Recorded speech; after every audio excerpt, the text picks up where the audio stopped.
नमस्कार, आप देख रहे हैं एनबी न्यूज। आपके साथ मैं हूं पूजा परमार। अपने उत्तराखंड में खबरों की शुरुआत करते हैं। मुख्यमंत्री पुष्कर सिंह धामी ने नाबार्ड द्वारा आयोजित स्टेट क्रेडिट सेमिनार में स्टेट फोकस पेपर का विमोचन किया। मुख्यमंत्री ने कहा कि राज्य की विकास यात्रा हम सभी की सामूहिक यात्रा है। इसमें सभी को पूरी तत्परता से अपनी जिम्मेदारी का निर्वहन करना है। स्टेट क्रेडिट सेमिनार में बतौर मुख्य अतिथि संबोधित करते हुए सीएम ने कहा कि उत्तराखंड को श्रेष्ठ राज्य बनाने में नाबार्ड का महत्वपूर्ण सहयोग रहेगा।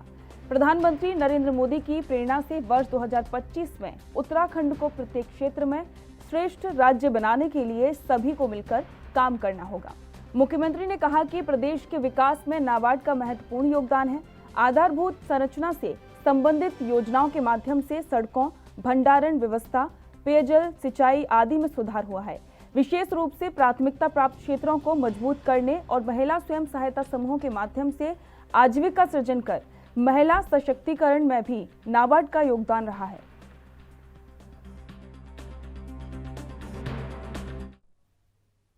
राष्ट्रीय कृषि और ग्रामीण विकास बैंक की ओर से आयोजित स्टेट क्रेडिट सेमिनार में मुख्यमंत्री पुष्कर सिंह धामी ने कहा कि हम शॉर्ट टर्म नहीं बल्कि लॉन्ग टर्म पर काम करने की योजना बना रहे हैं। इसीलिए हम विभागों से अलग 10 साल का प्लान तैयार कर रहे हैं। सीएम धामी ने होम स्टे योजना को सराहना करते हुए कहा कि आज 8000 लोग होम स्टे योजना से रोजगार सृजन कर रहे हैं। इस दौरान ग्रामीण सीएम धामी ने विकास में उत्कृष्ट कार्य करने वाले अधिकारियों को भी सम्मानित किया। सीएम ने कहा कि सरकार, विभाग और नाबार्ड जनहित में अपनी योजनाएं ला रहे हैं। परियोजनाएं लागू करना हमारा लक्ष्य नहीं है, बल्कि उन योजनाओं का जनता को लाभ पहुंचाने का हमारा लक्ष्य है। इसमें बैंकों को अहम भूमिका निभानी होगी। उन्होंने कहा कि अगर हमने अपने लक्ष्य को प्राप्त किया तो साल 2031 में उत्तराखंड देश का नंबर 1 राज्य होगा।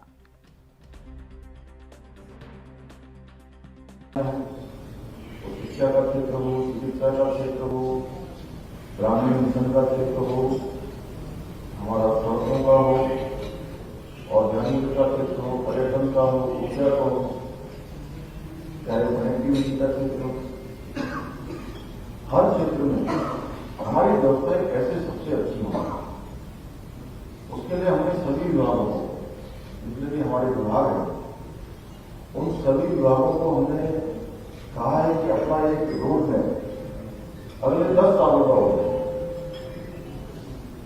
और 10 सालों के रोड मैप के आधार पर हम आगे तो जो हमारी गतिविधियां चलने वाली हैं, हमारे कार्यक्रम चलने वाले हैं, सरकार के जितने भी काम चलने वाले हैं, उपाध्यक्ष राजीव जी पूरे दिन यहाँ रहे।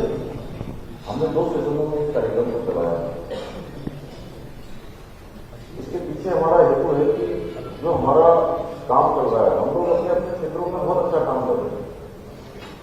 नाबार्ड भी अच्छा काम कर रहा है, लगातार नाबार्ड के द्वारा बहुत सारी योजनाएं हमारी आ रही हैं।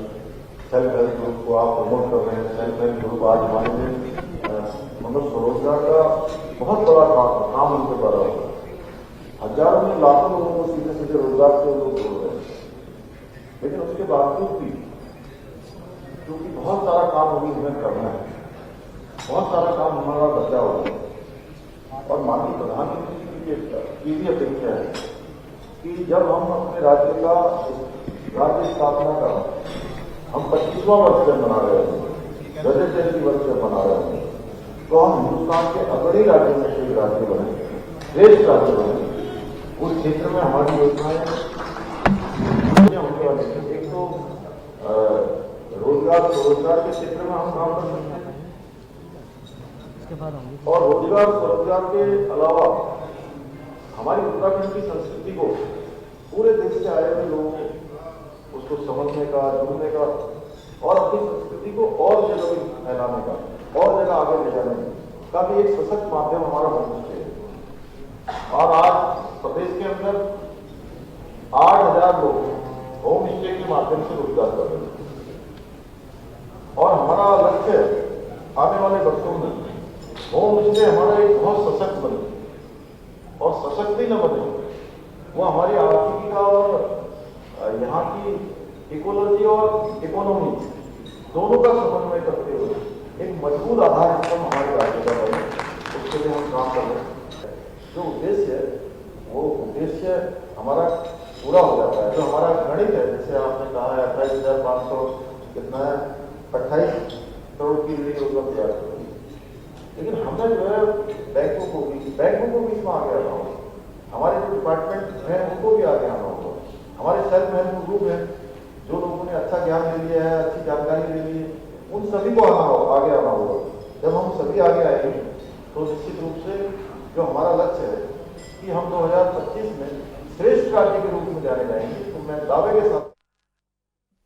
उत्तराखंड के पूर्व मुख्यमंत्री हरीश रावत ने पीएम पर निशाना साधते हुए कहा कि पीएम ने जिन योजनाओं की सौगात दी है वो कांग्रेस ने ही शुरू की थी। और क्या कुछ कहा उन्होंने, सुनिए। हुए तभी आई और आप देख लीजिए, प्रधानमंत्री जी ने दो बातें हैं, या तो उन योजनाओं का उन योजनाओं का क्या कहते हैं लोकार्पण किया है, जो योजनाएं कांग्रेस के समय में प्रारंभ हुई और कांग्रेस के समय में कोई आधी बन गई, कोई सवा बन गई, कोई किस बन गई, एक तो वो योजनाएं हैं। उसके साथ भाजपा का स्वीकृति और निर्माण का कोई इतिहास जुड़ा हुआ नहीं है। या तो वो योजनाएं हैं या वो योजनाएं हैं जिनके विषय में आज वो बात कर रहे हैं, और वो बहुत कम है। वो ये एक 5वां हिस्सा भी नहीं है टोटल उसका, और वो योजनाएं हैं जो अभी कहीं भी धरातल पर दूर दूर तक नहीं दिखाई दे रही है, जैसे उन्होंने कही है। यहाँ तक कि 4 धाम परियोजना, जिसको उन्होंने महापरियोजना कह दिया, बहुत अच्छी बात है। पहली बार ऑल वेदर रोड से अब वो 4 धाम परियोजना में तो आए, और मैं पहले दिन से कह रहा था इस राज्य के अंदर कोई 4 धाम न कोई ऑल वेदर रोड परियोजना नहीं है। मैंने चुनौती देकर के कहा था कि भाजपा दिखाए मुझको कहाँ है वो DPR, कहाँ है वो। और मैं पहले दिन से कह रहा था ये हमारी सरकार के समय में कंसीव हुई है और हमने इसको स्वीकृत करवाया है, और उसके बाद ठीक है उसको पूरा करने का मौका उनको मिला। कर्णप्रयाग रेलवे लाइन, ये कांग्रेस की ये नेशनल प्रोजेक्ट के रूप में कर्णप्रयाग रेलवे लाइन और टनकपुर बागेश्वर रेलवे लाइन, ये नेशनल प्रोजेक्ट के रूप में डॉक्टर मनमोहन सिंह जी की देन है, जिसमें नॉर्थ ईस्ट की कुछ योजनाएं और जम्मू कश्मीर की और उत्तराखंड की, ये 2 रेल परियोजनाएं नेशनल प्रोजेक्ट के रूप में रेलवे के बजट से अलग बाहर ये स्वीकृत हुई। क्योंकि सौभाग्य से ऋषिकेश कर्णप्रयाग का शुभारंभ हो गया उस समय, और बागेश्वर टनकपुर रेलवे लाइन का शुभारंभ नहीं हो पाया, तो शुभारंभ आज भी नहीं हो पाया है 5 साल बीतने के बाद। मेरा आरोप है कि टनकपुर बागेश्वर रेलवे लाइन को पिछाड़ने के लिए मोदी सरकार जिम्मेदार है, एनडीए की सरकार जिम्मेदार है। बहादुराबाद स्थित भाजपा कार्यालय पर ज्वालापुर विधायक सुरेश राठौड़ ने राहत राशि के चेक पात्र व्यक्तियों को वितरित किए। आपको बता दें कि सरकार के द्वारा चलाई जा रही विभिन्न योजनाओं के तहत आर्थिक रूप से कमजोर व्यक्तियों की सहायता के लिए सरकार द्वारा प्रदान की जाने वाली सहायता राशि के चेक का वितरण किया गया। इसके साथ साथ बढ़ती ठंड के प्रकोप से बचने के लिए भी कंबल भी वितरित किए गए, जिससे कि गरीब और असहाय लोग ठंड के प्रकोप से बच सकें।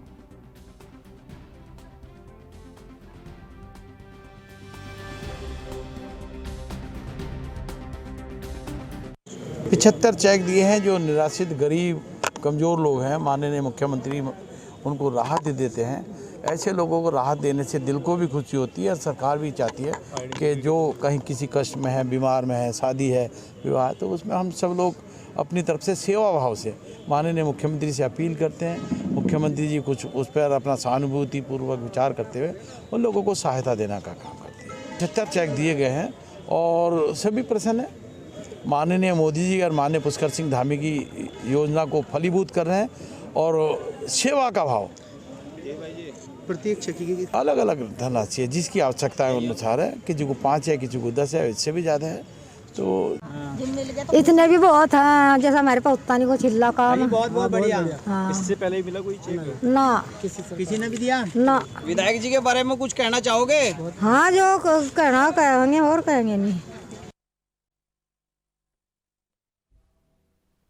उत्तराखंड विधानसभा चुनाव की तैयारी में सभी राजनीतिक पार्टियां जुट गई हैं। सभी पार्टियों ने प्रचार प्रसार तेज कर दिया है।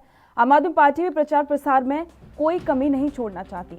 मंगलौर विधानसभा प्रभारी नवनीत राठी को डोर टू डोर जाकर लोगों से मिलने के लिए कहा गया है और वो लगातार डोर टू डोर लोगों से मिल रहे हैं। वहीं आम आदमी पार्टी के वरिष्ठ नेता अमजद उस्मानी ने कहा कि मंगलौर की जनता बसपा और कांग्रेस से दुखी है और इसी के साथ उन्होंने कहा कि तीसरे विकल्प के रूप में आम आदमी पार्टी को जनता देख रही है।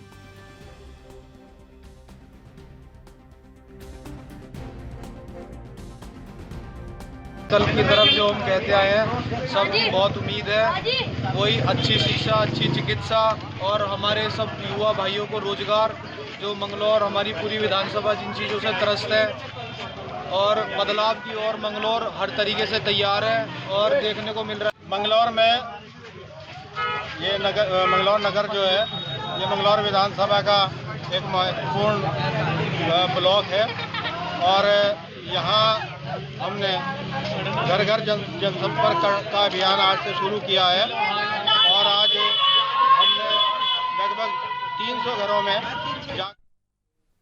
जैसे जैसे चुनाव नजदीक आ रहे हैं वैसे वैसे बीजेपी और कांग्रेस ने एक दूसरे पर आरोप प्रत्यारोप लगाना शुरू कर दिया है।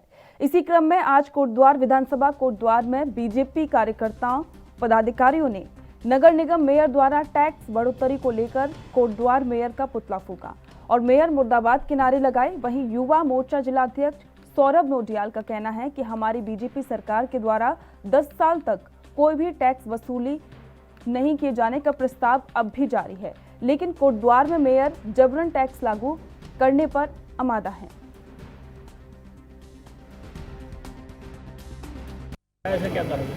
आज जो पुतला फूंका गया है, ये जो व्यावसायिक टैक्स के बारे में महापौर कोटद्वार द्वारा पूरे कोटद्वार को भ्रमित किया जा रहा है, उसके विरोध में आज हमने महापौर कोटद्वार का पुतला दहन किया है। आप देख सकते हैं कि चाहे ऋषिकेश नगर निगम हो, रुद्रपुर नगर निगम हो, देहरादून नगर निगम हो, जहाँ जहाँ व्यावसायिक टैक्स लगे हैं, निगम द्वारा तत्काल महापौरों द्वारा बोर्ड की बैठक आयोजित की गई और माननीय मुख्यमंत्री की घोषणा के अनुसार 10 साल तक जो टैक्स माफ था उस प्रस्ताव को पारित करके सीधे आगे अग्रसरित कर दिया गया। लेकिन महापौर द्वारा क्या किया जा रहा है, खाली अपने पति सुरेंद्र सिंह नेगी की राजनीति चमकाने के चक्कर में जानबूझ के कोटद्वार में भ्रम की स्थिति अपनाई जा रही है। ना तो इनके द्वारा कोई बोर्ड की मीटिंग की गई, न इनके द्वारा पार्षदों को कोई निमंत्रण दिया गया, क्योंकि इन्हें पता है कि हम फालतू में सरकार के ऊपर आरोप लगाएंगे तो हम 2022 में चुनाव में टिके रहेंगे, नहीं तो चुनाव में इनके कोई अस्तित्व नहीं है।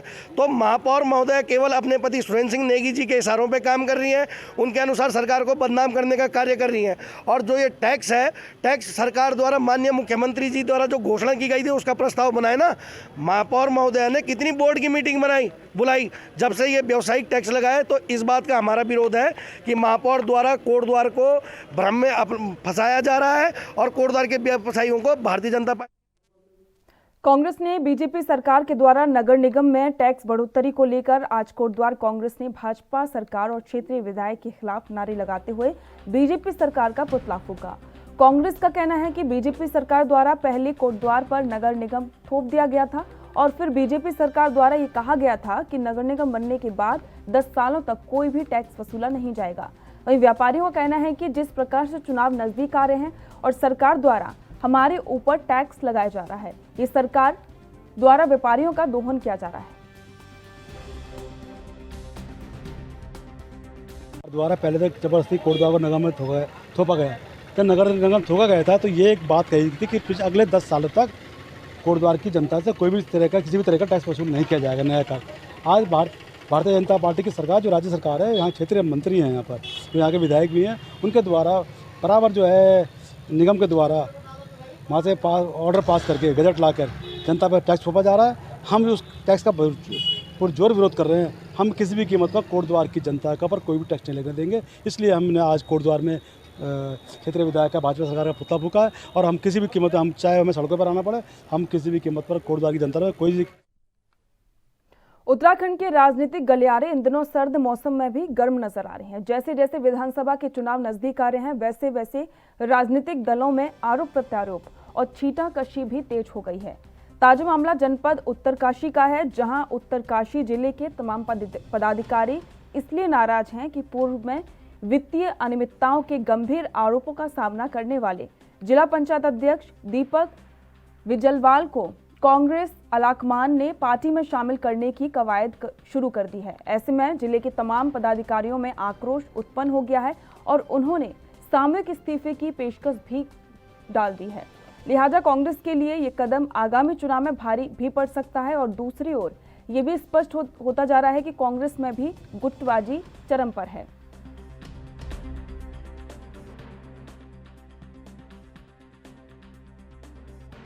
मान्यवर सारी बात जो है राव जी ने आप सब लोगों के सम्मुख रख दी। संगठन की दृष्टि से उत्तरकाशी जनपद में हम 2 जिला अध्यक्ष हैं, गंगा घाटी और यमुना घाटी। गंगा घाटी का अध्यक्ष में जगमोहन सिंह रावत और यमुना घाटी के मेरे बड़े भाई राजेंद्र सिंह राणा जी हैं। हमारे साथ यहाँ पर प्रदेश सचिव जो है मनोज राणा जी है। हमारे साथ जो है नगर पालिका के पूर्व अध्यक्ष सूर्यवीर सिंह रांगड़ जी है और सम्मानित तीनों ब्लॉकों के ब्लॉक अध्यक्ष हैं यमुनोत्री विधानसभा के। हम मुख्य रूप से यहाँ पर इसलिए आए हैं कि यह जानकारी मिली कि श्री दीपक विजलवाल जो वर्तमान जिला अध्यक्ष हैं, उनको कांग्रेस पार्टी में कहीं से जो है सदस्यता दिलाई जा रही है और 2022 के लिए उनको चुनाव के लिए दावा कर रहे हैं। हमारा अनुरोध है अपने प्रदेश संगठन से, अखिल भारतीय कांग्रेस कमेटी से कि ऐसे व्यक्ति को किसी भी रूप में टिकट तो बहुत दूर की बात है, कांग्रेस की सदस्यता नहीं दिलानी। 2022 का चुनाव लड़ने की तैयारी कर चुकी है और मैं समझता हूं भारतीय जनता पार्टी की डबल इंजन की सरकार को परास्त करने के लिए प्रत्येक कांग्रेस कार्यकर्ता ने कमर कस के अपनी तैयारी पूरी कर ली है और मैं समझता हूं भारतीय जनता पार्टी को इस समय जो दशा पश्चिम बंगाल में हुई वो दशा उत्तराखंड में होने जा रही है। आप लोगों के माध्यम से मैं एक बात कहना चाहता हूं कि एक और भारतीय जनता पार्टी की सरकार जीरो टॉलरेंस की बात करती है और दूसरी ओर उत्तराखंड में उत्तरकाशी जनपद में जिला पंचायत अध्यक्ष श्री दीपक विजलवाल के खिलाफ उत्तरकाशी के जिला मजिस्ट्रेट के द्वारा वित्तीय अनियमितताओं की जांच की है और वो जांच रद्दी के टोकरे में फेंक दी गई है। क्या हुआ? हम पूछना चाहते हैं इस पीसी के माध्यम से उत्तराखंड के मुख्यमंत्री से और पूर्व मुख्यमंत्री से कि ऐसा क्यों हुआ है। अल्मोड़ा में 9000 नए मतदाता पहली बार मतदान करेंगे। प्रदेश में होने वाले चुनावों को लेकर भारत निर्वाचन आयोग की गाइडलाइन के अनुसार अल्मोड़ा जनपद में मतदाताओं के आवेदन को लेकर कार्य तेजी से चल रहा है। जिलाधिकारी ने बताया कि जनपद में 20,000 नए आवेदन आए हैं। इनमें से 15,000 सूची तैयार हो चुकी है।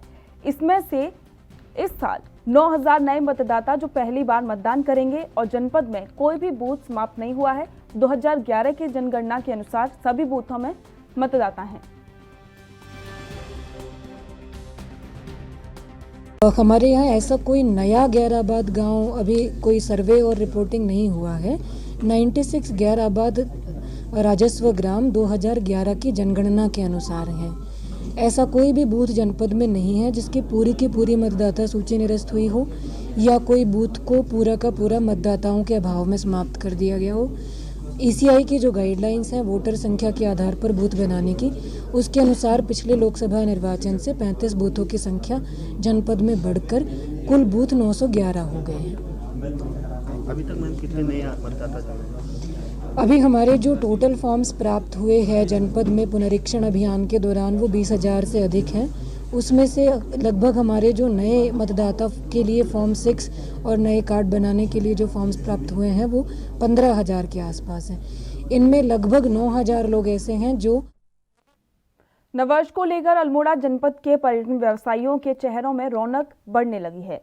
पिछले 2 वर्षों के बाद अब इस नए साल में सैलानियों के जमावड़ा होने लगा है। ऐतिहासिक और सांस्कृतिक नगरी में पर्यटकों के लिए होटल रिसोर्ट सजने लगे हैं। मौसम अच्छा होने से हिमालय के सूर्यास्त और हिमालय के अद्भुत नज़ारे भी पर्यटकों को देखने को मिल रहे हैं। होटल एसोसिएशन के पूर्व अध्यक्ष राजेश बिष्ट ने बताया कि कोरोना के कारण पिछले लंबे समय के बाद अब काफ़ी मात्रा में सैलानी यहां पर आ रहे हैं। सभी होटल और रिसोर्ट में पर्यटक पहुंचने लगे हैं। उन्होंने बताया कि कोविड गाइडलाइन का पूरा ध्यान रखा जा रहा है और शासन प्रशासन का भी पूरा सहयोग मिल रहा है। देखिए, कोविड के पश्चात जहाँ तक टूरिज़्म का सवाल है कुमाऊं में, तो इस बार काफ़ी अच्छी मात्रा में जो हमारे पर्यटक लोग आ रहे हैं और विभिन्न प्रदेशों से, विभिन्न जगहों से हमारे वहाँ आने वाले पर्यटकों की अच्छी खासी भीड़ है और वो पर्यटन का बहुत अच्छा आनंद ले रहे हैं। और होटल और जितने भी टूरिज़्म व्यवसायी हैं वो भी काफ़ी इसमें सहयोग कर रहे हैं। प्रशासन का, शासन का बहुत अच्छा सहयोग मिल रहा है। प्रशासन का भी कोरोना के जो भी मापदंड हैं वो भी पूरे तरीके से तय किए जा रहे हैं और साथ ही साथ उनको ढील भी इस तरीके से दी गई है कि किसी भी पर्यटक को परेशानी का सामना ना करना पड़े। तो जहां तक पर्यटकों की आमद का बाजपुर के वार्ड नंबर 12 के सभासद राजदीप तिवारी के नेतृत्व में दर्जनों महिलाओं ने नशे के खिलाफ नगर में रैली निकाली।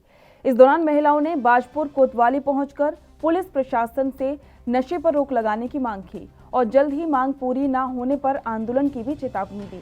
बता दें कि बाजपुर में नशे का कारोबार दिन प्रतिदिन बढ़ता जा रहा है, जिस पर रोक लगाने के लिए लगातार स्थानीय लोगों द्वारा पुलिस प्रशासन से मांग की जा रही है, लेकिन पुलिस प्रशासन नशे पर रोक लगाने में नाकाम साबित होता दिखाई दे रहा है, जिससे आक्रोशित होकर बाजपुर के वार्ड नंबर 12 के सभासद राजदीप तिवारी के नेतृत्व में दर्जनों महिलाओं ने नगर में तख्तियां लेकर रैली निकाली और नशे को बंद कराने की मांग की।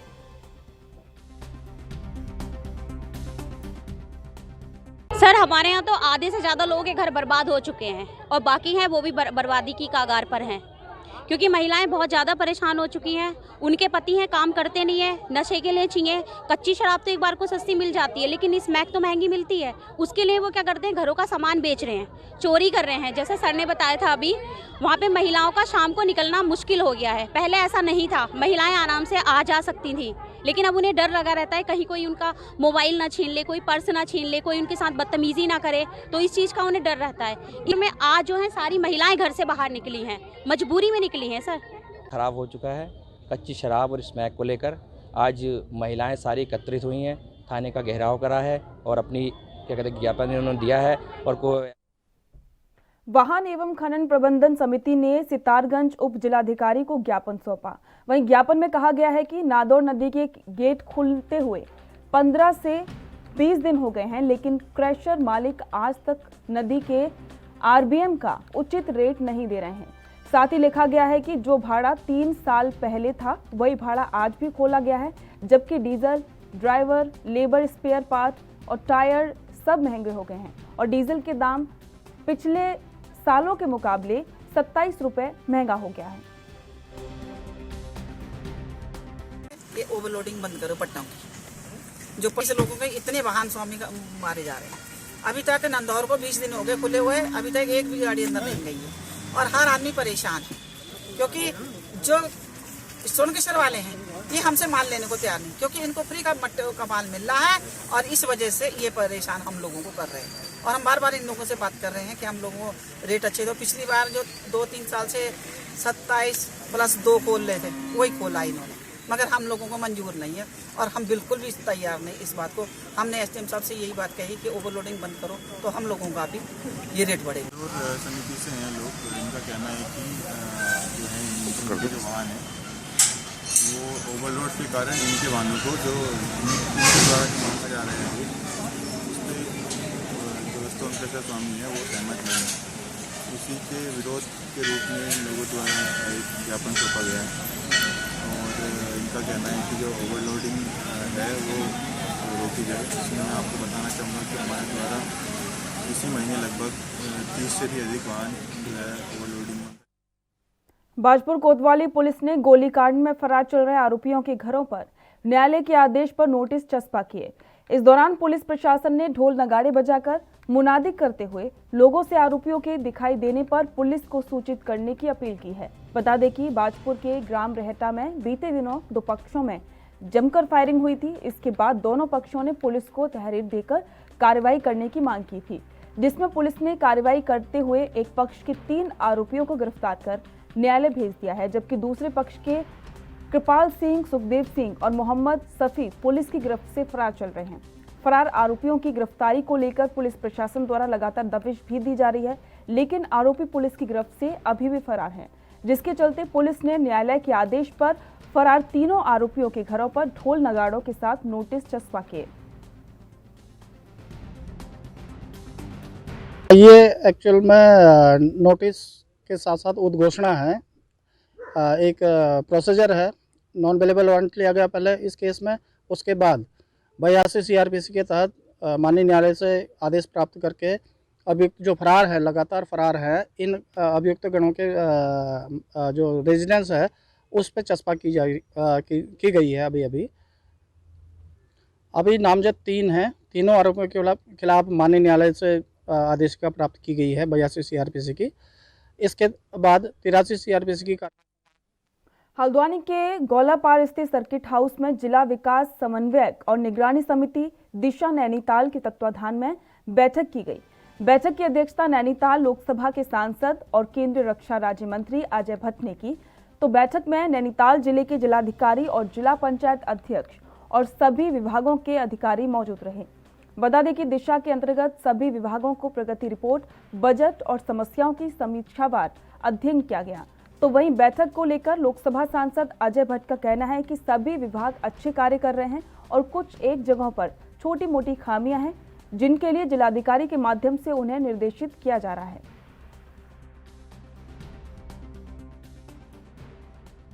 इसी तरह से एहतियात बरतना है, जैसा हमने पूर्व में कोविड के समय बरता है। आज भी कुछ केसेस यहाँ पर हमारे यहाँ भी मिले हैं, एक स्कूल में मिले हैं, आप सबको पता है।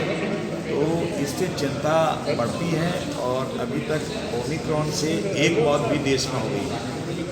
तो इसलिए हाथ धोना, मास्क पहनना और डिस्टेंस रखना, भीड़ भाड़ में ना आना, वो फिर से हमको प्रारंभ करना पड़ेगा।